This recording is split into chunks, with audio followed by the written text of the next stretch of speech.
मैं जानना चाहता हूं कि भारत के इतिहास की किताबों में तुमने सिलेबस बना करके पढ़ाया कि 1857 पहली क्रांति थी जो अंग्रेजों के खिलाफ हुई थी और उसकी अगुवाई किसी मेरठ के और किसी उधर के किसी मंगल पांडे ने कर दी थी।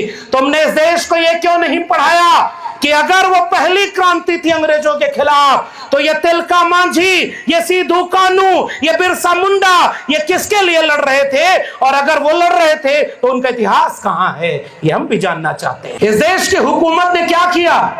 आपके नायकों के नाम पर कभी टिकट जारी कर दिया, कभी कोई स्कीम चला दी, कभी कोई जगह का नाम रख दिया और इस तरह से उन्होंने आपको सम्मान दे दिया। जरा हम भी जानना चाहते हैं कि बस्तर में कितने सरकारी स्कूल खोला, कितने विश्वविद्यालय खोला, कितने सेंट्रल यूनिवर्सिटी खोला, कितने हॉस्पिटल खोला और कितना यहां के लोगों को शिक्षा और रोजगार के लिए आपने फैसला लिया है। अगर ये आप नहीं करते तो आप फिर किस तरह से हमारे लोगों को न्याय करेंगे? हमने जब अ से अनार कहा वो खुश हो गए, हमने जब आ से आम कहा वो और खुश हो गए, लेकिन हमने जैसे ही अ से अधिकार कहा वो नाराज हो गए। मांगने से भीख मिलती है, अधिकार नहीं मिलता। और अधिकार पाने के लिए हम उस हथियार और हिंसा की लड़ाई के समर्थक कतई नहीं हैं। और बाबा साहब अंबेडकर के संविधान ने हमें यह ताकत दे दी कि जमहूरियत एक तर्ज हुकूमत है कि जिसमें बंदों को गिना करते हैं, तौला नहीं करते।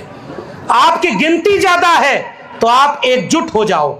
आओ एससी एसटी ओबीसी समाज, माइनॉरिटी समाज के लोगों, बाबा साहब का संविधान हाथ में लेकर के अपने बच्चों की शिक्षा के लिए, अपने बच्चों के रोजगार के लिए, अपनी पढ़ाई कमाई दवाई के लिए एक होकर के आपको भारत बचाने की लड़ाई लड़ना होगा। और क्या सोनम वांगचुक की गिरफ्तारी हमारी पीड़ा का विषय नहीं हो सकती? और बस्तर के लोगों, हमसे बेहतर तो आप जानते होंगे कि आपके भी इलाके में जो आपके जल जंगल जमीन की लड़ाई लड़ता होगा, क्या वो महफूज है? नहीं है। क्या उसके ऊपर झूठे मुकदमे नहीं है?